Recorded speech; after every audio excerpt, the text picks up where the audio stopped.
on your own show, and so I figured why not have him on my show as well. Absolutely, brother. We'll have you on mine someday too. Dope.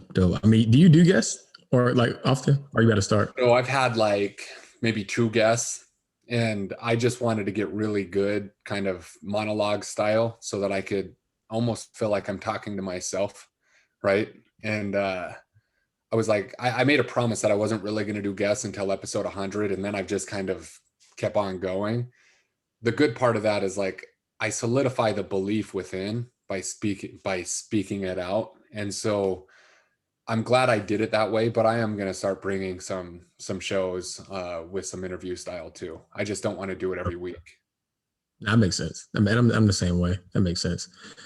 Cool, man. Well, I mean, you know better than anybody how this goes. So I'll just I do like the introduction and stuff post production. Like I'm gonna do like an organic one like during the episode, but like I'll do like your full bio and all that like post production. Awesome. So we'll just kind of hop right into it as if they already heard that. Cool. Sounds good. Give me 1 second. Give me 1 second. I'm gonna lock this door so nobody comes in. Okay.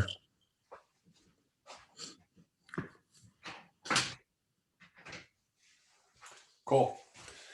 Ready to roll. Yes, sir. All right. What's going on, everybody? Welcome back to another episode of the Uncensored Podcast. And today we have a really special guest on the show. So if you've asked me over the last 4 or 5 months, like, George, what are you doing, man? How are you getting in such great shape and in a global pandemic where everybody's panicking and business seems like it's booming? Like, what's going on? And you're wondering, like, what was the catalyst to drive most of that? Then I have a special guest for you on the show, John Madsen, who was the coach that I reached out to back in August of last year. And it's been a fun ride ever since. So no further ado, John, how you doing, man? I'm doing great, man. Thanks for having me. You've been crushing, brother. I'm honored to be here for you. Absolutely. He's been on my ass these past couple of weeks, though. I got a little lazy the past couple of weeks. So we're about to lock it back in even stronger. So I appreciate you for coming on, man. But for the population who's shrinking, who doesn't know who you are, obviously your ads are all over the place. I'm pretty sure someone might be like, oh, yeah, guy sounds familiar. I probably have seen him somewhere. But for the shrinking population, like just tell them a little bit about who you are and what you're all about. Yeah, man. So I got a kind of interesting story. I ultimately played football in the National Football League, played for the Oakland Raiders for about 3 years, had a little stint in Cleveland. And that's not real abnormal, except for the fact that I never played high school ball. So if you played high school, or anybody listening to the show right now driving down, if you caught one pass in high school, then if you stepped on the field and made one tackle, caught one pass, or even was on the sideline, you played more high school football than I did. So I didn't just play 1 year. I literally didn't play any of the years and ended up walking on to a junior college, walking on to the University of Utah, played for Coach Urban Meyer, and then ultimately scored a couple touchdowns in the NFL. And my favorite part of that story, though, isn't just that. It's the beginning. 5 years old, 6 years old, 7 years old, playing sports as a family. My parents were very involved. They were the type of parents that said, John, whatever you want to be, you can be. Right. So I had an environment that was conducive to people in my life telling me that whatever anybody else can do, you could do too. Right. And that's important because I remember people asking me, John, what do you want to be when you grow up? And I was like, I want to be a professional athlete. I remember playing, it didn't matter what sport either, by the way. I love basketball. I love golf. I love tennis. Like I played it all. And I was a pretty good athlete, but I was good because that's all I wanted to do. Where friends would be like, it's too cold, let's play Nintendo. I was in Salt Lake City shoveling my neighbor's driveway and shooting an icy basketball and playing like these games in my head. Like I was, Karl Malone. I grew up in Salt Lake City going against Michael Jordan. Right. And so, dude, that was what I did. And so it was normal for me to dream like that. When I was in 7th grade, we had an assignment where we had to go through this, ordeal and then choose 2 career paths. Basically, we had to go to the computer lab, answer a bunch of questions, and then the computer lab would spit out the top 10 career choices per our interest based on our questions. And then we were supposed to circle 2, take it to our counselor. Mr. Counselor would say, John, based on your answers, I want you to explore some of these classes in 8th, 9th, 10th grade, set us up on that path. And my answers came out, and none of the answers revolved around sports, by the way. And so, who knows what was on this list, but professional athlete definitely wasn't on there. And so in my sheet that I turned in, I actually wrote in professional athlete for career choice number 1, and career choice number 2, I wrote in professional athlete too. There was no plan B. It was that or nothing. Right. And cool. However, I graduated high school without a single scholarship offer. I didn't play high school football at all. And, at that point I was like, well, I'll just go play basketball. Somehow I end up playing football, just trying out. And that's a different story. But the whole point of all of that is, I believe from a young age, I tapped into something truly powerful, which would be what I call this mindset, this law of attraction, if you will. And I manifested it 100% as I look back. And I lost that for a minute.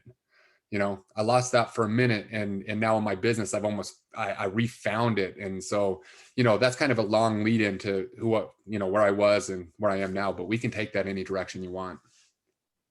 Nah, that's amazing. That's amazing. So let's take that piece about you manifesting it and what you wanted, right? So like, how do you feel like someone can develop that, right? Because it sounds like for you, somehow like it almost seemed intrinsic, or maybe you had the right people around you, right upbringing, or whatever the variables were.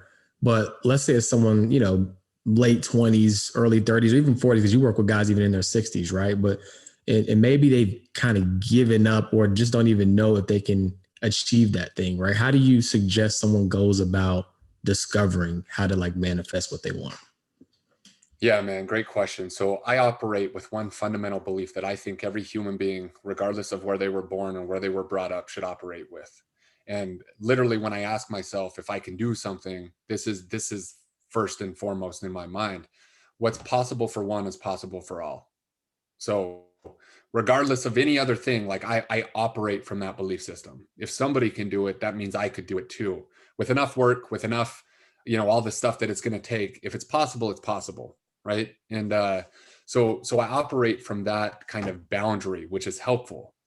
I understand and I'm aware of like my parents, and we didn't grow up in like a massive house with everything that we wanted. We were middle class, right? But I grew up in America. I grew up in Salt Lake City. And so I hit the lottery. There's certain people that grow up without that upbringing and environment where, from day one, they're like, you can't do that. So there's this imprint age from 0 to 7 where everything that you hear and see is lodged into your unconscious.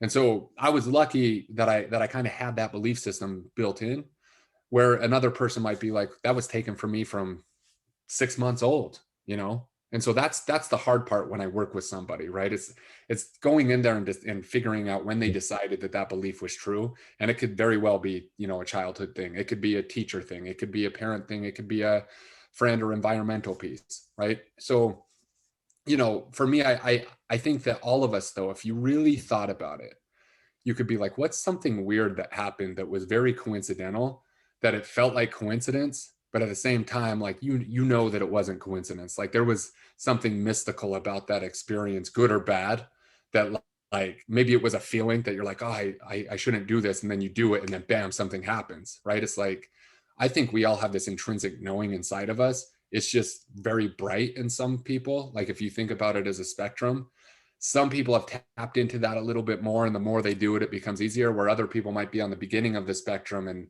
you got to dig to find out those kind of weird things, and then you can connect them together. So I always, as a coach, figure out like, where is that person on this spectrum?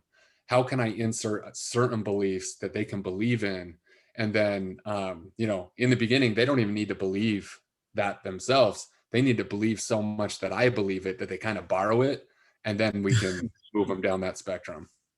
Yeah, that makes a lot of sense though, right? Because let's say someone comes to you and they're like, man, I've seen these transformations. You probably work with a lot of people. Like I'm middle-aged man, my testosterone's probably low. You would, if anybody would know that if you could get them the results, it'd be you, right? Because you wouldn't want to take somebody's money if you couldn't get them the results. So it kind of makes sense, because it's almost like, well, if you say, hey, yeah, I can help you, that's like, damn, well, if he thinks it's possible and he's worked with X amount of guys, then maybe it is possible. So that actually makes a lot of sense to me. Yeah, man. I mean, the placebo too, right? The placebo effect, yeah. like it's well known in literature and in scientific proof that, people take sugar pills and can can get a better effect than an actual drug, right? I heard Tony Robbins speak one time from stage, and he was talking about people with multiple personalities. And within this belief system, right, if you think about it, a multiple personalities, a person who fundamentally believes at the unconscious level that the next personality that shows up is a completely different person with a different life, right? Mm. And so it's been documented that these people with multiple personalities, by belief alone, their eyes can change from brown to blue. So how powerful is belief, right? And Yeah. also, a person in the same body can go from having diabetes in one personality, and they switch and they don't have diabetes. They can literally be legally drunk from alcohol in their blood, switch personalities within a second, not drunk. Where'd the Mm. alcohol go, bro? And so, like, I That's think crazy. about that, like with belief, like that to me is like a solidifier and like the power of belief. So yeah, man, when someone comes to me and they're like, I can't do it because I already know they're operating under the assumption that some people can do it, but not them. Right. So I try to break that belief by finding someone exactly like them who's like, he's done it. Mm. And I'll go through my whole Rolodex, or I have to research it. I'll be like, he does it. He can do it. Right. And so Right. that's one of my tricks is absolutely, man. I got to get them to believe that I believe it first, and then ultimately I can bring them along. Yeah, no, that's so powerful. Like, and just being around, to your point, seeing is believing. We hear these cliches all the time, but you have to like immerse yourself in it, because then it becomes normalized, right? Like when I was younger in entrepreneurship, like the elusive, like, oh, I want to make six figures in business. I want to make six figures in business. And then at one point, like you're around people who make six figures a month, multi six figures a month. And it's like, oh shit, like this goal was way too low. Or even me, when you and I talked at the end of the year, I was like, yo, I'm like, blowing this goal out of the water. You're like, yeah, but like you should like go here. And it's normalized, right? So I think it's so important. Environment is like so key. And who you're around, because that can literally make or break your shit. I think you like retweeted, or not retweeted, but share something from another guy that I follow that I reshared. And it was like, if you're around the wrong people, it could fuck up your whole life. Mm. Like you could literally not know what you don't know, because their standards are normalized. And now like that becomes like your normal. Right. And so like just being around the right people, I feel like is huge That's one of in this whole.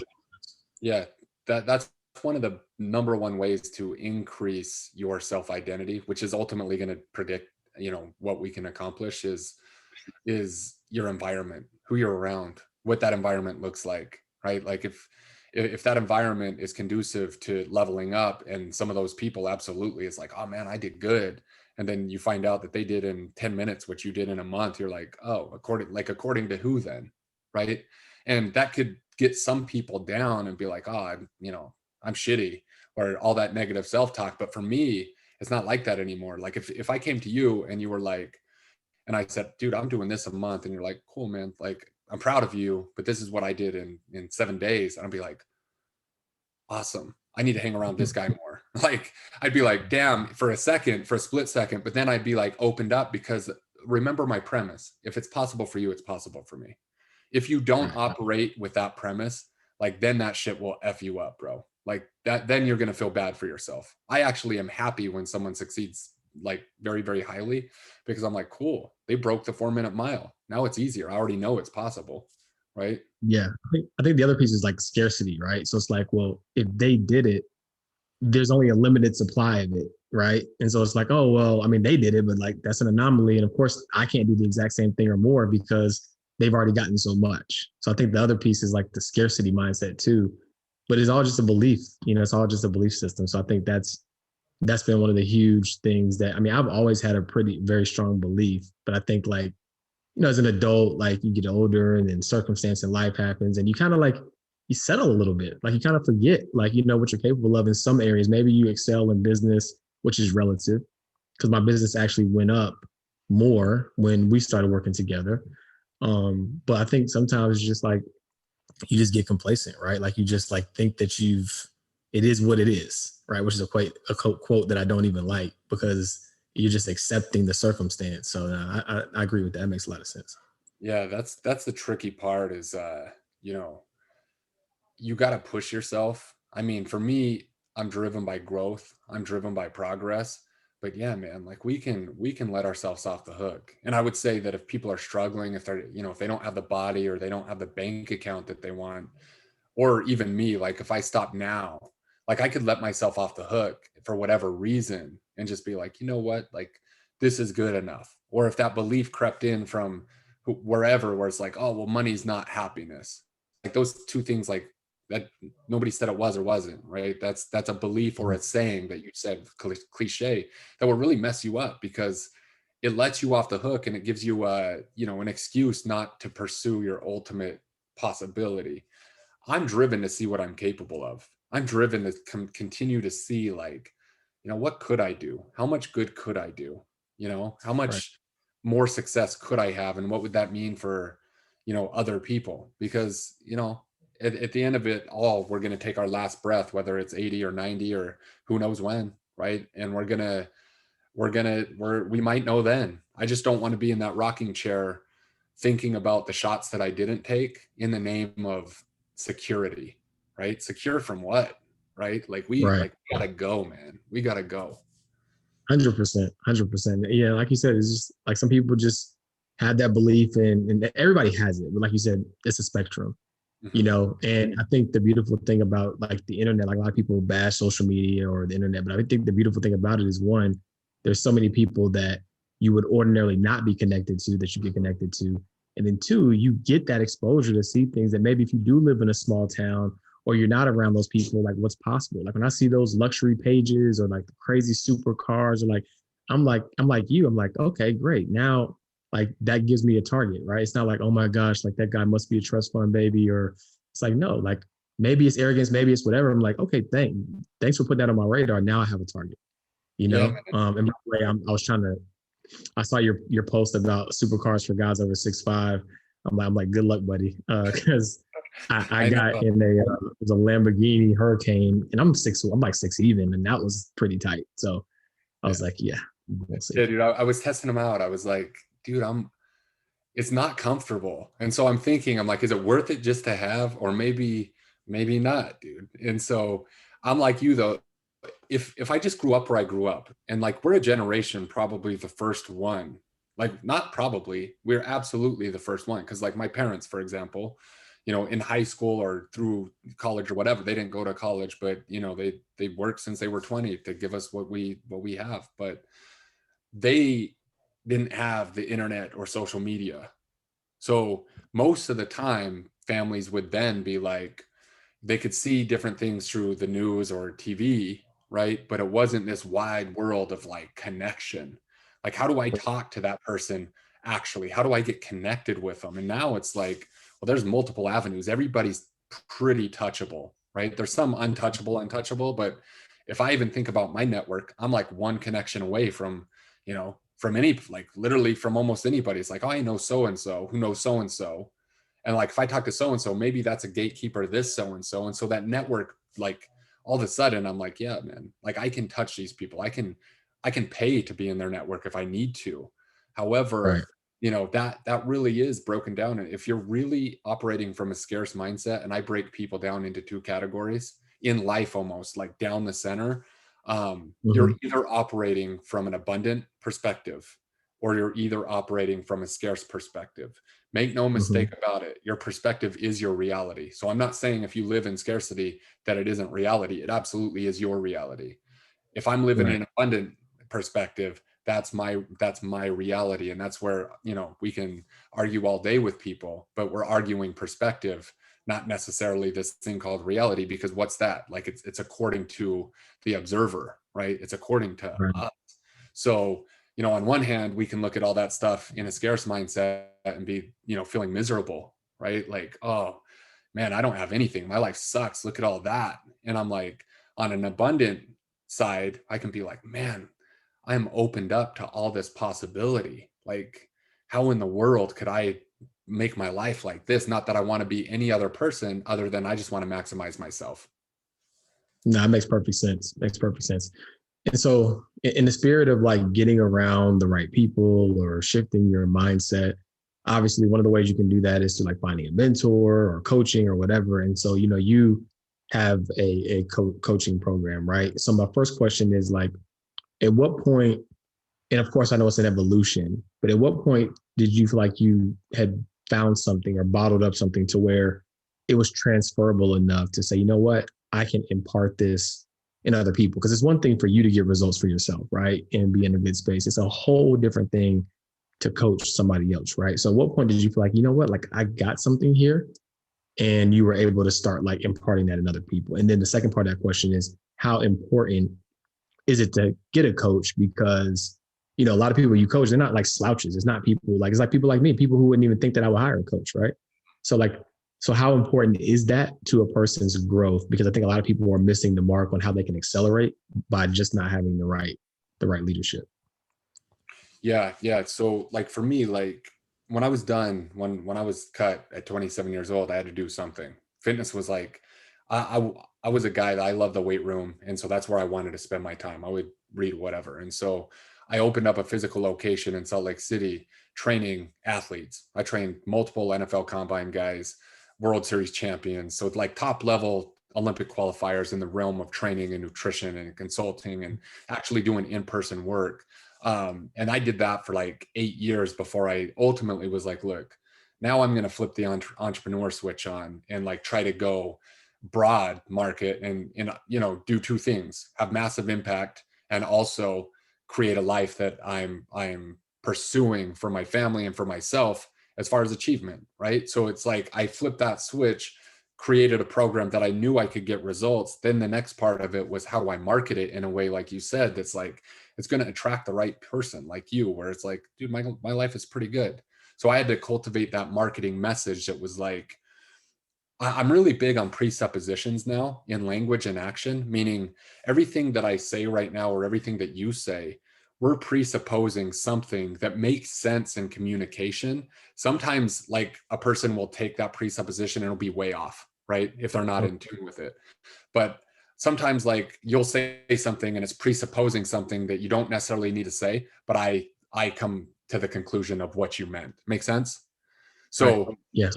I studied language. Part of my mindset training was becoming a master of linguistics and language. And so what I realized in my messaging was, I'm going to presuppose who I'm talking to without necessarily needing to say it all. I'll say enough so that then their brain generalizes it and puts themselves in this bottle and says, dude, he's talking right to me. And anybody who's not catching that is like, oh, I'm not that person, therefore I'm not even going to apply. So there I fill my business with just people that I want. One of the mistakes, this could be, I don't know if anybody's in business or you like care about, marketing and stuff. So this may be relevant to you. One of the things that I do is I help fit pros like cultivate that message. And one of the things they always do is they want to solve the world's problems in their messaging. And it's like, they're always talking about becoming, they want to help someone become more successful, or they want to help someone become limitless, or they want to help someone become, whatever. And I'm like, you guys are missing something completely. And if you rewatch my video, I promise you'll catch this. Not one time am I promising anything in terms of success in that initial marketing video. Why? Because nobody's waking up in the morning saying, you know what, I need to fix my mindset today. They're going, damn, I got to lose this 20 pounds. Right. And so what I realized is like, I'm going to presuppose through language that my people are already successful. So I'm not, so if you're like, I'm going to take you and you're broken and I'm going to take you here, what are you going to attract? You're going to attract broken people who want to go here, who broken people, probably don't have the money to invest in you. So in a marketing message, I'm like, I'm presupposing high achievement. You're already successful. Everything in your life is good. You drive a nice car. You got a great wife. You got good kids. You go on vacation. However, there's one really easy thing in your life that you haven't figured out, and it makes no sense not to be elite in it too. And they're like, nailed it, John, where can I sign up? And so, that presupposition is huge. Now, there's also presupposition in action.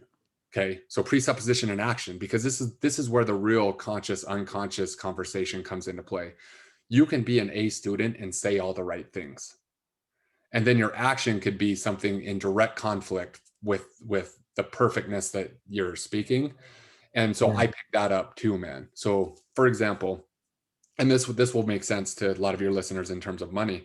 I work with a girl who's I'm trying to help build her business and do all this stuff. And she had this fundamental relationship problem with money, right? Like money was the relationship and feeling of money was distorted, and she didn't feel good about making it, right? Which is a huge problem for people. If you don't like money, it's not going to be attracted to you. It's like a relationship. You're either like you're a magnet of it or you're going to repel it away from you, right? Agreed. Right. So anyways, we worked through all this stuff, and then she starts saying all the right answers. John, I'm going to make $1 million this year. I'm so excited. This $1 million is going to go to help this many families, and it's going to feed this many families. And I'm doing it all for all these reasons, and it feels good now. And so I'm like, awesome. Text message. I'm going to be a millionaire, exclamation point, exclamation point, exclamation point. And then in the next conversation, she texts me, she's like, hey, I'm going to hire this position. What do you think about paying this position $1,000 a month plus this? And I'm like, interesting. See, there's a presupposition in her action that presupposes that she really doesn't believe that she's going to make $1 million. Because if she did, that position wouldn't be a $12,000 position a year. It would be a $75,000 position a year. See, as a coach, I bring that to her attention. I'm like, look, you would pass the test straight A's if it was multiple choice. However, this is life. And so what you're saying is correct. However, what you're doing at an unconscious level is living in a scarce mindset, which is absolutely going to repel money from you, right? So that presupposition is very big in language, and it's even bigger in terms of action. So why do you get coaching, right? She could have struggled for 10 years with saying the right things and never figuring out why her result doesn't change. In a conversation, I can break that belief, or at least make her aware of it, so that then we can move, and quite possibly in a week or even a month, we can break through. So for me, coaching is shortening the road, right? Like you teach people how to be, financially independent or wealthy, or, whatever you do, like whatever your terminology is, could take someone 20 years, or you could shorten that, stuff for them. And one of the funniest things, like on my ads that I do advertise that you mentioned, I get all the time, like people commenting like, you can just Google it for free. Okay. Information isn't the problem. There's a lot of information we can have, but see, like, they're not going to understand that those actions and the belief and the actual tangible tactics and strategies all need to align for massive transformation, and fitness or finance doesn't matter.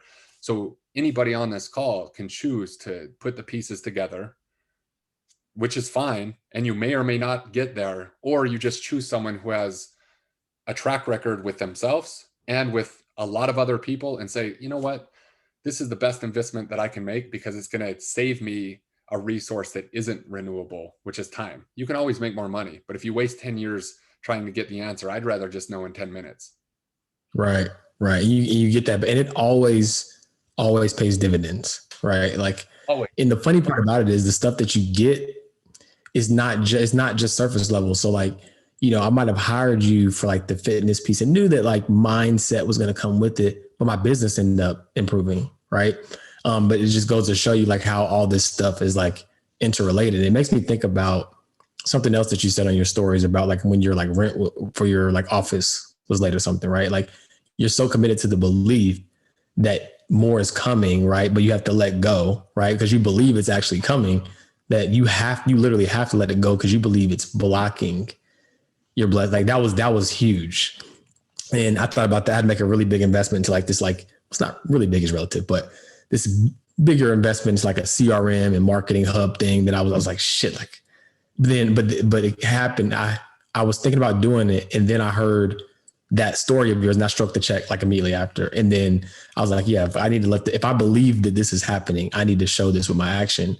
And I called the dude. He was like surprised because he thought I was gonna have to like think about it. He's like, great.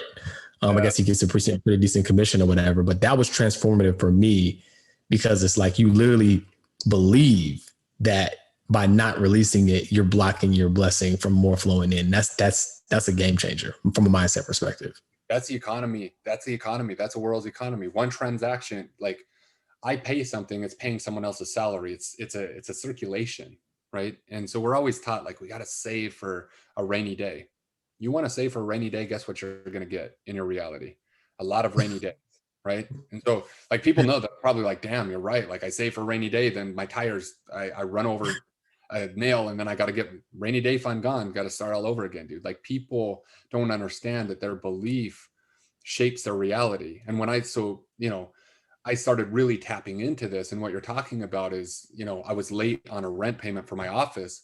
And I do have this fundamental belief that I've created inside of me that says, if I am blocking flow, I am being scarce, and therefore I'm not going to create that abundance. And so I jokingly to my receptionist said, Erica, I'm late. I'm so sorry. It was after the break. Let me pay right now. She's like, oh, don't worry about it. No, no problem, John. I'm like, no, I got to pay right now because I have this fundamental belief about money. And she's like, what's that? And I'm like, every time I pay somebody, I get paid right back. And she laughs and says, that's a good belief to have. I'm like, you're right. And so I swipe, get coffee, walk to my office, and on my Slack channel at work, my sales team just goes ding, ding, ding. This was 5 minutes later, and I'm like, holy shit, I got to go talk to Erica. I just got to show her the timeline of this event. And her brain was just like on the floor. And I'm like, and dude, this happens to me all the time. Once you start playing on this spectrum of like knowing that your belief system creates the reality, it's a different game. Like the books, I'll say it. You've read it before. James Allen, like as a man thinketh in his heart, so is he. So it's like this belief inside and the beliefs that we operate with. And on the flip side, if you're operating from a scarcity mindset, what are you going to get? You're creating it. So that's what I'm trying to teach people is look, your thoughts and your action, your thoughts are actually creating the reality that you're living in. So how do we rewind this and take them back to that level of thought in a way that they're going to start creating what they want instead of always getting what they don't want? Man, that's super powerful. So my question to that though is like, what is that fine line from someone whose head is in the clouds like, for example, I came to you like, John, I'm gonna get a six pack. I'm gonna drop 25 pounds. Like I'm gonna get back to that shape I used to have, right? And then, 3, 4, 5, 6 weeks rolls by. And I'm still talking, but like, no, granted, you wouldn't have let that many weeks roll by, but like in life, right? So imagine someone didn't have a coach and they're telling themselves that because they hear this podcast and they're like, belief, belief, belief, which is so important, but they don't back it up with action. So is it the thought process that if you truly believe it, it's almost impossible to not start driving that action? Or like what is the fine line between someone who's just saying it and thinking it but not doing anything? Yeah, man. I always have this. I even asked some of my mentors this too, because I'm like, okay, cool. Like, how abundant should I be? Because, we're talking about buying cars here. Like, should I actually go make the decision on the Ferrari or have a McLaren on my driveway? Or should I actually not the time? Right. And what signal is it sending? And so there is this level of like, look, we got to be intelligent, right? At the same time, sometimes it's the time, sometimes it's not the time. Same point you're trying to make is like, okay, I believe it, I believe it, I believe it. But believing consciously and unconsciously is a different process. And so sometimes like if you're clear over here on the spectrum of never really, figuring it out yet, it's going to take more repetition. You're going to have to battle it a little bit. And that's where you and I have had this conversation about desire versus discipline. There is going to be an intersection.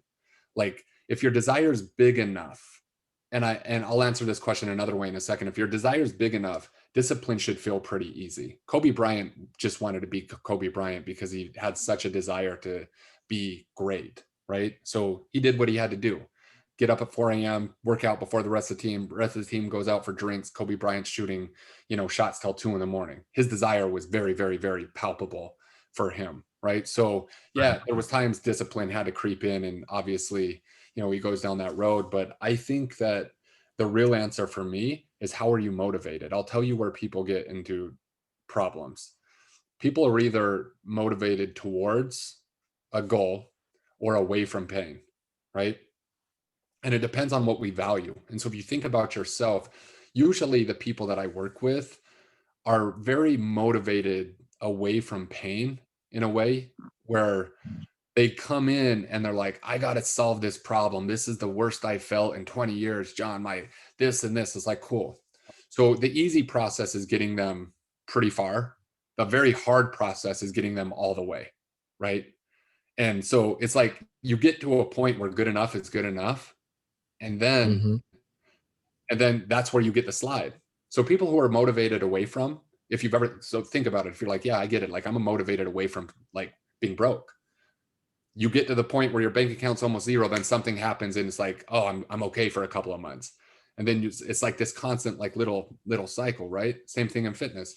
So if you find yourself in that category, it's interesting to know that the answer for you is to learn how to tap into a different motivation, which is towards something super exciting, because that motivation will carry you to the top. If I look at my own life, you can get very far from being away from motivated. I was afraid to fail in sport. I was like, I'm not going home, man. Like I'm not going home and having all my friends and family look at me as like, he couldn't cut it. He wasn't good enough. Right. So I was motivated away from failure. And then I get to the NFL and I score a couple touchdowns. And I remember thinking like, it was my third year. I'm like, nobody can say shit about what I've done or not done at this point. Like nobody that I know. I scored a couple touchdowns. I don't care if they think I suck or don't suck or got lucky or this or that. Literally doesn't faze me because I got there. It was enough, bro. And then what I realized 10 years later, what I try to preach today is that I already know, you can believe me or not believe me, it had zero to do with talent, me getting cut in my third year. I could have played 12 or 13. I was just as good as anybody on the field, talent-wise and ability-wise and work ethic wise. However, my internal motivation was set and dialed in to a certain point where I'm like, cool, I made it enough, and I didn't know how to like shoot for all pro. I didn't know how to shoot for like Hall of Fame. I didn't know how to shoot for the Super Bowl. And I have good friends who played for a long time. And the only difference between them and me in their positions, and a lot of them were like, they're actually, I would say, less athletic in their position, but played longer. They had this belief that they were like that or this desire that they wanted to go down in history. They wanted to have legacy. And I'm like, dude, that's the only difference. How many quarterbacks are better than Tom Brady, dude? Like, I'm talking like ability wise, running, jumping, throwing, arm, vision, everything. And like, look, dude might win a Super Bowl with Tampa Bay. Who knows? And then he goes down. It's like, there's no arguing the fact that he thinks here when everyone else thinks and caps their ability at some level. So dude, like I'm on a mission kind of to see what I'm truly capable of without putting any boundaries on that. And that's hard because it's like, it might be a million for a second. I'm like, cool, 10, 50, 100. Like if we're talking finances, it's like, I'm not going to put myself in a box of what I can conceptually think is possible. I really got to live with this belief that like, dude, don't cap yourself. Like be motivated for higher level achievement. At the same time, the conversation we have to go to is fulfillment. Are you appreciating the journey? Right? Because I'm smart enough to know that like, whether I hit a million or 10 or 50, it's pretty irrelevant. At the end of the day, the sun comes back up and then it's like, I got to appreciate that process or it's not for anything. No, 100%. That makes a ton of sense. And it's almost like going back to the supercar analogy, right? Like you can get from point A to point B in a bicycle, right? In a Toyota or whatever, right?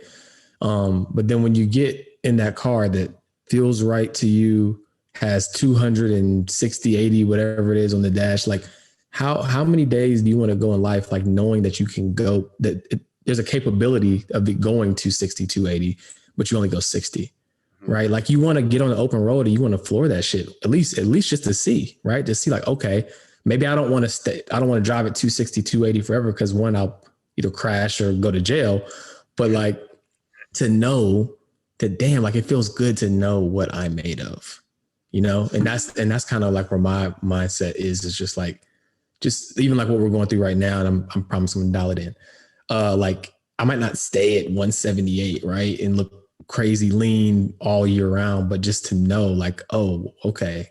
Like at 33, after falling off the wagon a little bit, like this is inside of you and this is what you're capable of. Right. And so I think that's what it's about. Because once you have that once you have that awareness, you can't go back. And that's the crazy thing about like success is like once you taste it, once you know it's possible for you, it's really, really hard to like go back forever. You might have like little temporary like stints where you fall off or something, but like it's really hard to go all the way back once you know what's possible for you because your mind has just shifted forever. That's why the process is so important. You got to go through the stuff so that you become the person that's capable of doing the stuff, right? That's why if like you win the lotto, 70% of people 3 years later are broke. That's why some athletes have such a hard problem with keeping their money regardless of how much they make, is because they did it through this other realm, which athletics is like, yeah, it's a lot mindset, but in a skill set, it's like once that's gone, it's like, okay, what do I like? What's the rest of my skill set for if I'm going to do anything else in terms of business or whatever, right? So it's like once you're successful in this way and you built that up. I was having this conversation with my wife. I'm like, look, if you took my cell phone away and you dropped me into another state in the United States, in anywhere that spoke like I spoke the language English, right? And everyone else did too. Otherwise, it would take a long time to learn the other language. But stay with me. I couldn't use any of the networks that I built. I just got dropped into a different state. How fast could I make 100 grand? Right. All I had was the skill sets that I built, but I couldn't use my network. I couldn't phone anybody. Social media, like if I had social media, I'd have a different name, and I couldn't use an NFL story. I just had to be like John Doe, and I have one follower, and it's my mom. What do I do to build this? To Yeah. build a company worth 100K? And she was like, what would you do? I'm like, I would do this, this, and this. And I'm like, I would make 100K in less than 6 months. And she's like, really? I'm like, yeah, because I know how to market. I know my craft is fitness. If I didn't have a social media following right now, I could literally just go to a local gym and be like, work out a deal and say, hey, I'm going to gather up some people and I'll give you this cut and like build some capital up. And then I'd be like, awesome. Now I'm going to turn on Facebook ads.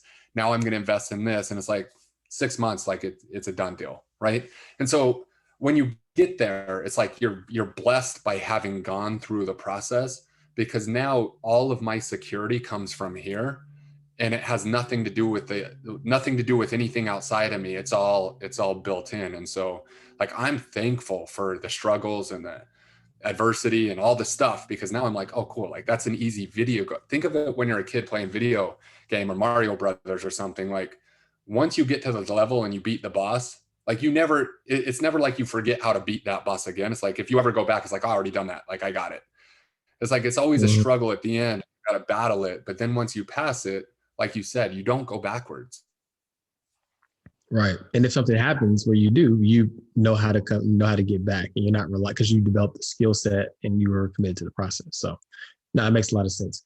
So thinking back to all of the people that you've coached, your own personal transformation, what are some common denominators between, and we might have kind of already talked about it a little bit, but what are some common denominators between people who win and people who don't? I would say number one, first and foremost, is there's a desire there. There's a desire that even if it's not articulated the greatest in that first conversation, or I mean, it could be a little bit vague, but to them it's real, right? They know why they're there, even if they're not saying it. And I start finding that stuff out, right? So that's like number one. Like the desire has to be there. Like you have to come in wanting something tangible, and that's got to be powerful enough for you to move, right? If not, it's like one of those things that you should do, where on the contrary, like people will come in, it's like, oh, I got high cholesterol, or I got high blood pressure, or my doctor says I need to lose 50 pounds, or I want to do this for my wife and my kids. And it's like, yeah, but what's in it for you, man? What's in it for you? I don't know. It's like, see, there I already know we have a problem. Like, why are you doing it for you? The money, the fitness, the everything. Yes, your kids are going to be blessed by it. Yes, your wife is going to be blessed by it. However, like, what's in it for you? And the people that come in and know that, they'll and so that's step one. Step two is like being coachable, right? come in with a beginner's mind. One of the things that I've always had to check myself, and it took me a long time to learn, is not to try to reinvent the wheel, and not to have such a big ego that if somebody has had all of these results, whether it's fitness or money, or some of my mentors that I look up that's made 50 or 100 mil, yeah, there would be a place and time for me to have an idea that could possibly, like, they'd be like, oh damn, I never thought about that, because everybody can learn something from somebody. However, what I found in this coaching realm, especially in business, and more so in business than even fitness, but sometimes in fitness too, people come in with these belief systems, and they think that their way is going to be in some way better.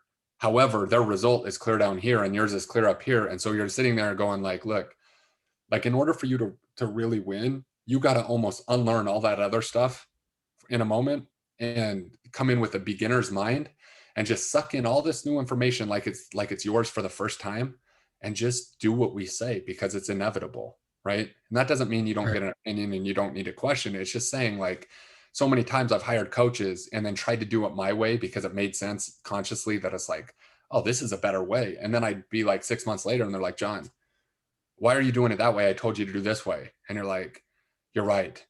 And I get humbled. And then I'm like, at a certain point, I finally was like, you know what? Whatever you tell me to do, I'll just do, and I'm not going to question it. And for me, that happened because I wrote such a fat check that I was like, I'll do whatever you say. Like, my mindset coach is like, do a vision board. I'm like, that shit's stupid. I don't want to, like, I know what I want in my eye, bro. Like, I can close my eyes and know what I want. He's like, do a vision board. I'm like, I've been told that 15,000 times, but I never paid someone 40 grand to tell me that. So I'm just going to do it. And I humbled myself. I'm like, whatever you say from this point, I'll make you a promise.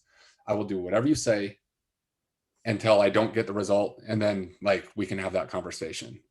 And I open myself up, and then I start to tap into this magical power. So sometimes, what separates the people from winning and losing?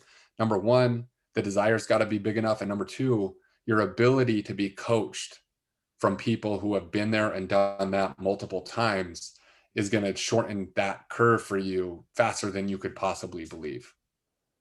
Makes sense. Now that's huge for sure.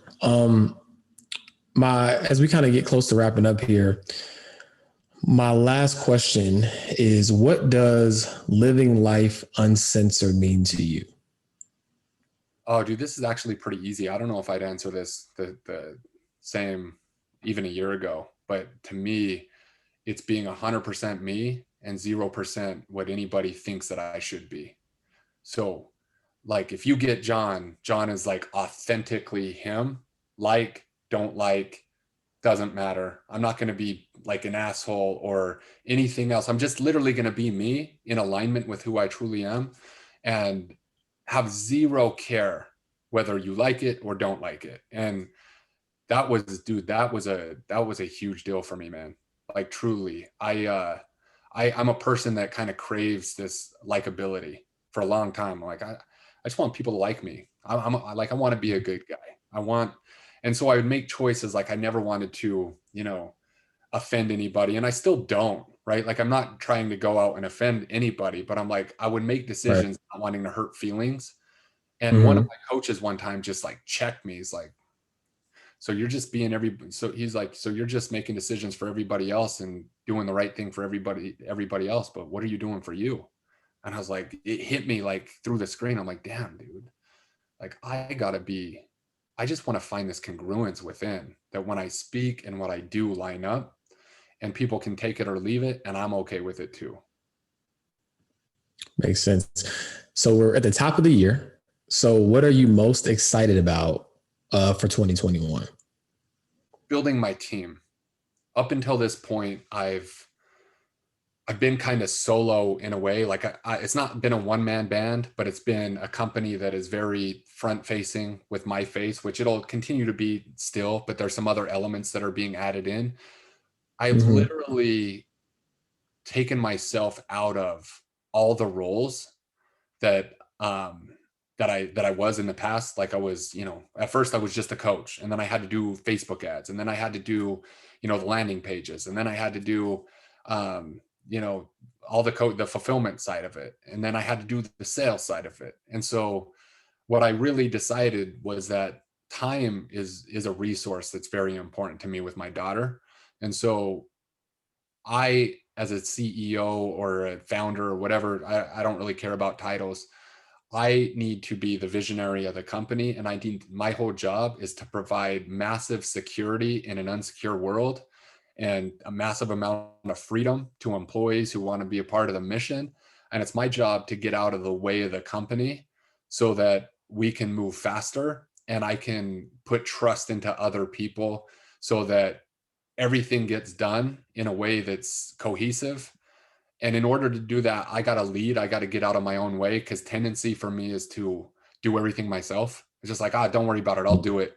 And then, I do it. And then I steal from our time as a team, because it's like, look, if that person, if it took them a week longer for them to do it than it would have taken me to do it, it's okay the first time, because the next time I need them to do it, it's going to be done and I don't have to do it. So I think I'm most excited to just build a team and step into a leadership role in my own company and, coach, like I said, 20 people on an individual basis. And that's like my roster. Everything else I'm spending with my team, and the company and the growth and everything is going to be built on the backs of awesome teammates. I want to build a team.